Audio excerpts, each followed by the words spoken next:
दोस्तों आप सभी का स्वागत है हमारे YouTube चैनल गोरख क्लासेस पर। जैसे कि आप सभी को पता है कि हमने पूल जीके बैच प्रारंभ किया था और उसके लिए मैं क्षमा चाहता हूँ कि मैं 3 दिन से अनुपस्थित रहा क्योंकि मेरी तबीयत खराब हो गई थी। ठीक है, तो दोस्तों आगे से आपको कंटिन्यू वीडियो आती रहेगी। हमारे चैनल को लाइक और सब्सक्राइब करना ना भूलिए। ठीक है, जैसे कि हम वैदिक सभ्यता और सिंधु सभ्यता कंप्लीट पढ़ चुके हैं, अब हम धर्मों के बारे में पढ़ेंगे। बौद्ध धर्म, जैन धर्म, शैव धर्म, वैष्णव धर्म, ईसाई धर्म और इस्लाम धर्म सबके बारे में जानेंगे। ठीक है, बौद्ध धर्म और जैन धर्म को हम डिटेल से पढ़ेंगे क्योंकि इनकी ये एग्जाम की दृष्टि से बहुत महत्वपूर्ण है। ठीक है, तो इसको प्रारंभ करते हैं। दोस्तों बने रहे आखिरी तक। आदेश आदेश। तो बौद्ध धर्म, देखो बौद्ध धर्म के परिवर्तन परिवर्तन का मतलब होता है कि किसके द्वारा ये प्रारंभ किया गया। आप जानते हो ये महात्मा बुद्ध, जिन्हें भगवान बुद्ध भी कहते हैं, के द्वारा प्रारंभ किया गया। देखो इनके बचपन का नाम है सिद्धार्थ। बात करते हैं कि ये इनके पिता का नाम क्या था। देखो एक शुद्धोधन थे जो कि शाक्य गण के मुखिया थे। देखो गण को समझिए, गण है क्या। मैंने आपको बताया था गण का मतलब होता है जहाँ से लोगों के द्वारा चुना जाता है कि ये हमारा मुखिया है ना, ये हमारा क्या है, मुखिया है। ठीक है, उसे बोलते थे गण। तो गण राज्य भी थे और राजा वाले, शासन वाले राज्य भी थे जहाँ राजा का पुत्र ही राजा बनता था। लेकिन ये गण वाले राज्यों में जनता चुनती थी कि ये हमारा मुखिया होगा। ठीक है, तो इस तरह का एक गण था, इसका नाम है शाक्य। उस शाक्य गण के मुखिया थे शुद्धोधन। तो शुद्धोधन जो थे उनकी पत्नी का नाम था महामाया। ठीक है, महामाया। शुद्धोधन महामाया का एक पुत्र 563 बीसी में लुम्बिनी नामक नेपाल जगह पर, नेपाल में ये रहते थे, वहाँ से शुद्धोधन के एक पुत्र हुआ। महामाया और शुद्धोधन का एक पुत्र हुआ जिनका नाम था सिद्धार्थ। क्या नाम था? सिद्धार्थ। तो जन्म के 7वें दिन ही इनकी माता महामाया का देहांत हो गया। फिर इनकी एक मौसी थी जिनका नाम था गौतमी। ठीक है, उन्होंने इनका लालन पोषण किया। तो सिद्धार्थ जब बाल्यावस्था से धीरे धीरे अपनी अवस्था में आगे बढ़ते जा रहे थे 16 वर्ष की अवस्था में इनके पिता शुद्धोधन ने इनका विवाह कर दिया। इनका विवाह करवाया गया यशोधरा से। अब यशोधरा कौन थी? जो इनका शाक्य गण था, यानी ये गण था, उसी शाक्य गण के अंदर एक परिवार था। ठीक है, उस परिवार की एक कन्या थी। ठीक है भाई, आपको मैंने जैसे बताया था कि गण कैसे बनता था। सबसे छोटा होता था कुल, कुल से बना, ठीक है, कुल मतलब परिवार बोलते थे। फिर बनता गांव, फिर गांव से बनता है विश्व, विश्व से बनता है आपका क्या, जन। जन कई कई जन बोलते थे, कई कई इसको गण बोलते थे। ठीक है, तो जैसे कि आपने देखा, ठीक है, यशोदा जो थी इनके ही कुल की एक कन्या थी। ठीक है, उसी शाक्य गण में से थी। ठीक है, तो अब 16 वर्ष के समय में इनका विवाह हो गया। अब उनके बाद इनका पुत्र हुआ जिनका नाम था राहुल। ठीक है, अब देखते हैं यशोधरा जी का नाम कुछ बौद्ध ग्रंथों में क्या क्या बताया गया है। बहुत से में बिंबा बताया गया है, गोपा बताया गया है, व्रत कच्छना बताया गया है। ठीक है, तो ये इनका बचपन का थोड़ा इंट्रोडक्शन था। जब इनका विवाह हो गया 16 वर्ष की अवस्था में, तब इनका पुत्र भी हुआ। तो धीरे धीरे जब इनकी उम्र बीतती जा रही थी, जब इनकी उम्र 29 साल पहुंची तो इनके दिमाग में आया कि भाई सत्य क्या है। सत्य की राह की खोज में ये निकल पड़े। संसार को दुखों से मुक्ति कैसे मिल सकती है, इस प्रश्न को खोजते हुए अपने घर से निकल पड़े। जब इन्होंने अपना घर त्यागा 29 वर्ष की अवस्था में, तो इसको बौद्ध ग्रंथों में कहा गया महानिष्क्रमण। महाभिनिष्क्रमण, इसको कहा गया महाभिनिष्क्रमण।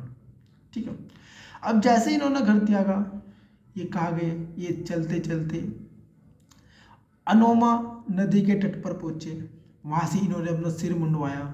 ठीक है, और अपने काषाय वस्त्र धारण कर ले। काषाय वस्त्र आप देखते हो जैसे कि जो संत वगैरह लोग पहनते हैं, ऐसे वस्त्र बोलते हैं काषाय वस्त्र। तो काषाय वस्त्र इन्होंने पहन लिए सिर मुंडवा कर। अब क्योंकि इन्हें जानना था कि संसार से दुख, संसार में के दुखों से और से मुक्ति कैसे पा सकते हैं, क्या तरीका है, तो इसके जानने के लिए इन्होंने सर्वप्रथम पहुँचे ये वैशाली। जो कि भारत में पड़ता था, यानी नेपाल से भारत में पहुंच गए। ठीक है, यात्रा करते करते जब वे वैशाली पहुंचे तो वैशाली के सभी एक आश्रम था। उस आश्रम के जो आचार्य थे उनका नाम था आलार कलाम। तो आलार कलाम के बाद जैसे ही पहुंचे तो उन्होंने कहा कि मुझे शिक्षा चाहिए, मुझे सत्य को जानना है। तो सत्य को जानने के लिए तो आलार कलाम जो आचार्य थे आलार कलाम, वे शाक्य दर्शन के एक आचार्य थे। तो उन्होंने उनसे शाक्य दर्शन की शिक्षा ली। शाक्य दर्शन की शिक्षा लेने के बाद महात्मा, अभी तक भी उनका नाम सिद्धार्थ ही था, अभी वे महात्मा बुद्ध नहीं कहलाए। उसके बाद वे उर्वेला जो होता है बोध गया के नाम से जानते हैं आज के टाइम पे। ठीक है, आज के टाइम बिहार में पड़ता है। ठीक है, तो उर्वेला पहुँचे तो उन्होंने वहाँ से 6 साल की कठिन तपस्या करी। तपस्या का मतलब है कि वहाँ से रोज़ ध्यान करने थे। ठीक है, ध्यान करना इनको किसने सिखाया, योग करना किसने सिखाया, वे थे रुद्र कुमार पुत्र करके नाम करके थे आचार्य रुद्र कुमार पुत्र करके। आगे इनका नाम लिखा होगा कहीं ना कहीं, आगे लिखा होगा। ठीक है, तो उनके द्वारा इनको क्या किया गया था, योग का दर्शन दिया गया था, यानी योग का ज्ञान दिया गया था कि ध्यान करना है। ठीक है, तो अब इन्होंने खुद ध्यान कर 6 साल कड़ी तपस्या करी।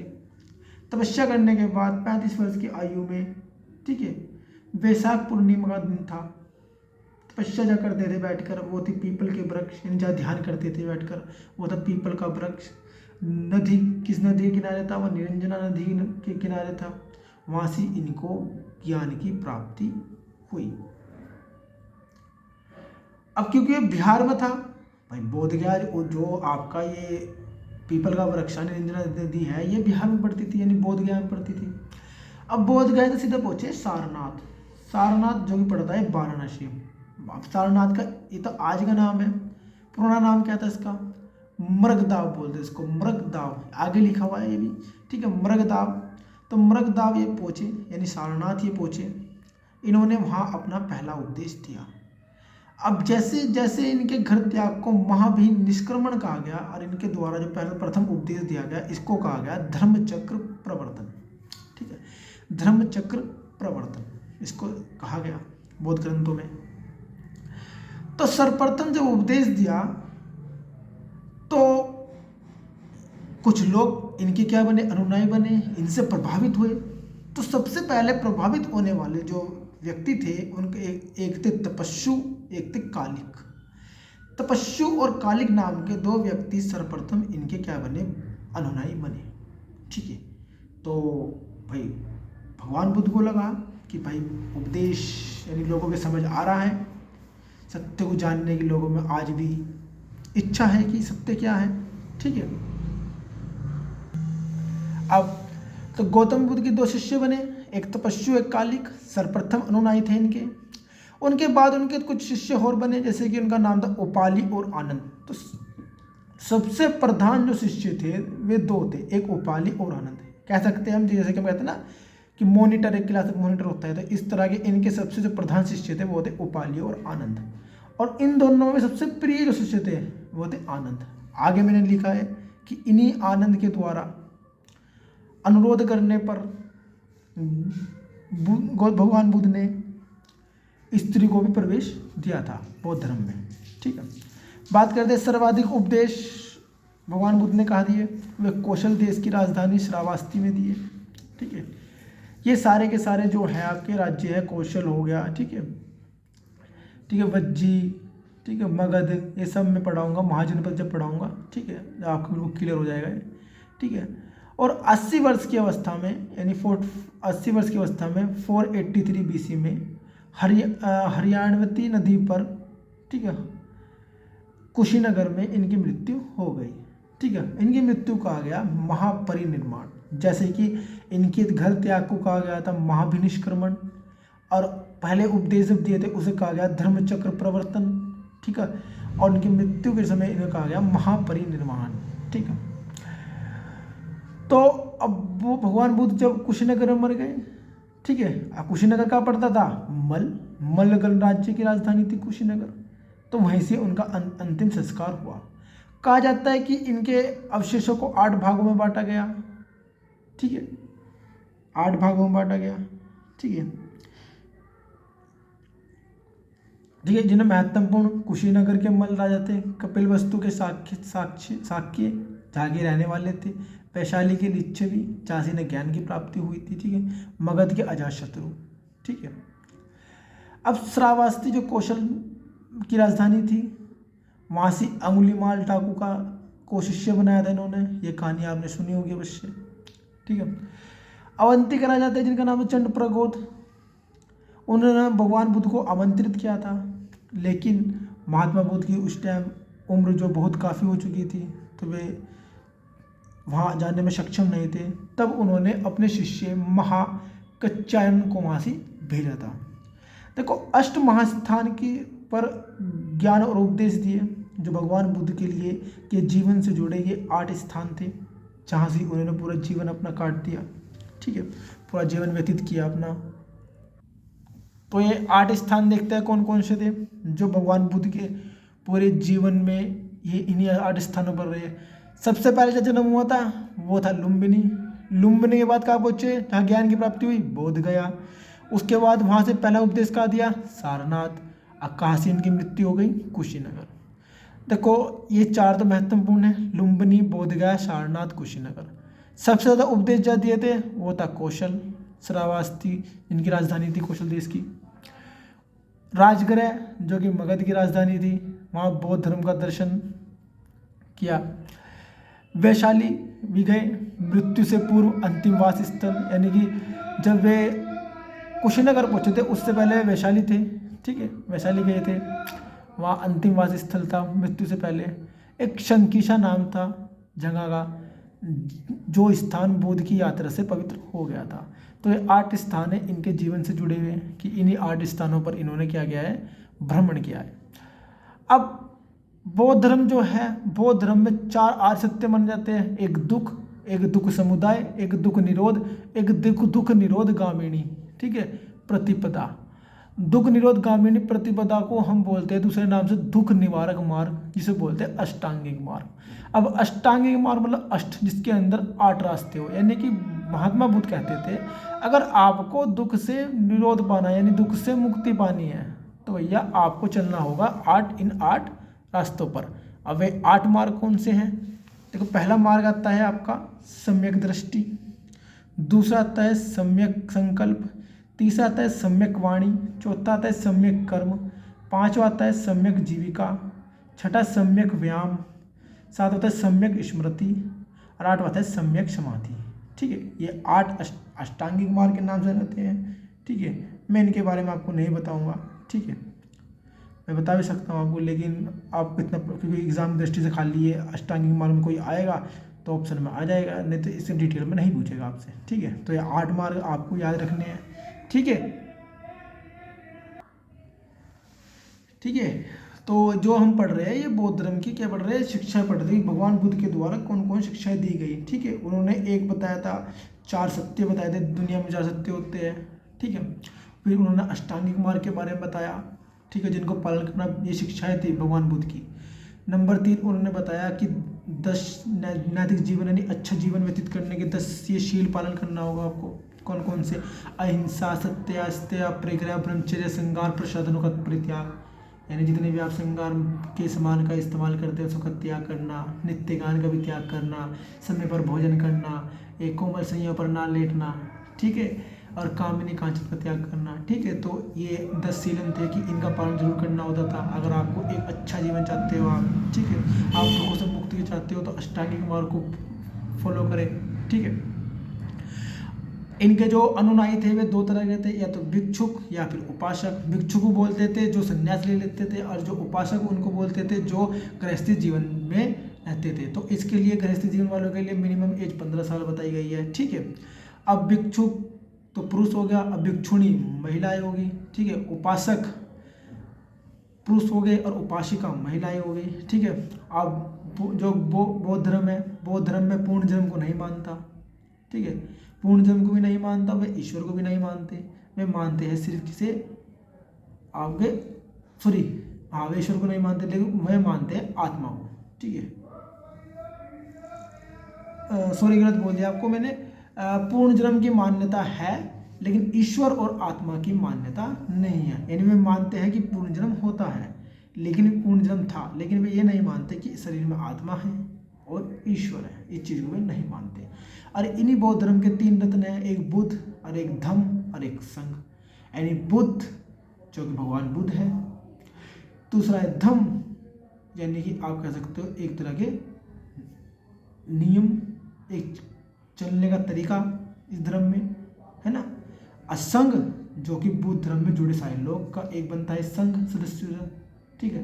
तो ये 3 रत्न हैं, बुद्ध, धर्म और संघ, ठीक है। यही 3 रत्नों के द्वारा पूरा बौद्ध धर्म चलता है। और ये 4 जो आपको मैंने 5 के 5 ये बताया आपको बौद्ध धर्म की दीक्षा है, इन्हीं के द्वारा आपको चलता है पूरा का पूरा बौद्ध धर्म। अब बौद्ध संघ की कार्यप्रणाली कैसे प्रारंभ होती थी, कैसे ये सभाएं करते थे, कौन ऑर्गेनाइज करता था, कैसे होती थी मीटिंग, थोड़ा इसको भी जानते हैं, ठीक है, जानने की कोशिश करते हैं। तो कोई जैसे कि मैंने आपको बता दिया कि जो इनके प्रिय शिष्य थे उनका नाम था आनंद, ठीक है। आनंद के अनुरोध पर ही वैशाली में स्त्रियों का इन्होंने क्या करा था, प्रवेश की अनुमति दी थी। अब स्त्रियों को प्रवेश दी तो सबसे पहले कौन स्त्री आई थी, कहा जाता है कि इनकी माता जो गोमती थी सबसे पहले वही इनके अंदर इंक्लूडेड हुई थी, ठीक है। अब बात करते हैं, अब संघ बना हुआ था बौद्ध धर्म का। अब ये संघ क्या करता था, सभाएं करता था समय समय पर। आज जब सभाएं करता था तो वहाँ सदस्यों के बैठने की कोई अरेंजमेंट तो करता होगा ना, जैसे कि आज के टाइम पर कई सभाएं होती तो अरेंजमेंट करते हैं, नहीं करते हैं, मैनेजमेंट वहाँ से जो मैनेजमेंट वाले होते हैं, तो इसी तरह यहाँ भी कोई ना कोई व्यवस्था करता होगा, मैनेजमेंट करता होगा। तो यहाँ जो करता था उसको बोलते थे आसन प्राध्यापक। क्या बोलते थे, आसन प्राध्यापक, ठीक है। अब संघ की में बैठने की व्यवस्था तो कर दी इसने, आसन प्राध्यापक ने। अब संघ में कोई भी भाई कुछ ना कुछ तो प्रस्ताव रखा जाएगा कि क्या बात चलनी है, किस टॉपिक पे बात है, तो इस प्रस्ताव की सूचना पहले दिन ही होती थी, ठीक है।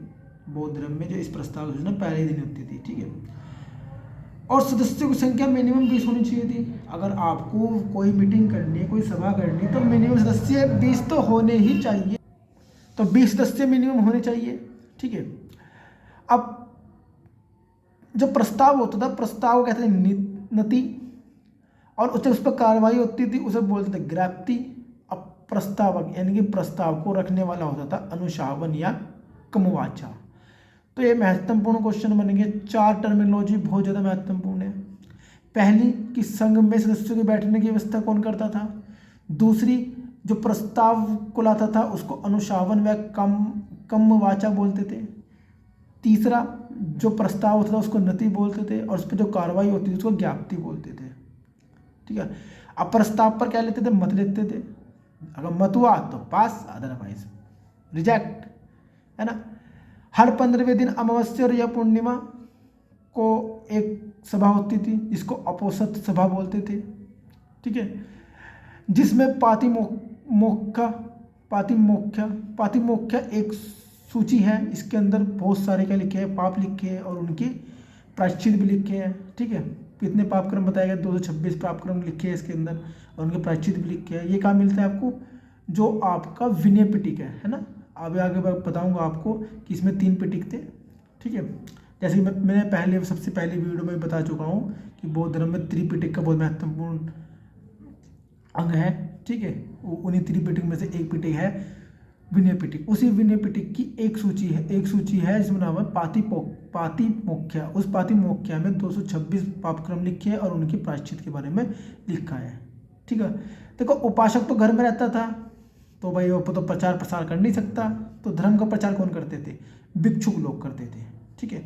अब इनका काम यही था कि पूरे वर्ष घूमना, लेकिन बरसात के मौसम में तो घूम नहीं सकते, ठीक है। तो बरसात के 4 महीने में क्या करते थे, एक जगह रुकते थे कहीं ना कहीं। इसे रुकने को बोलते थे वास्य वश्य। क्या बोलते थे, वास्य वश्य, ठीक है, वास्य वश्य बोलते थे।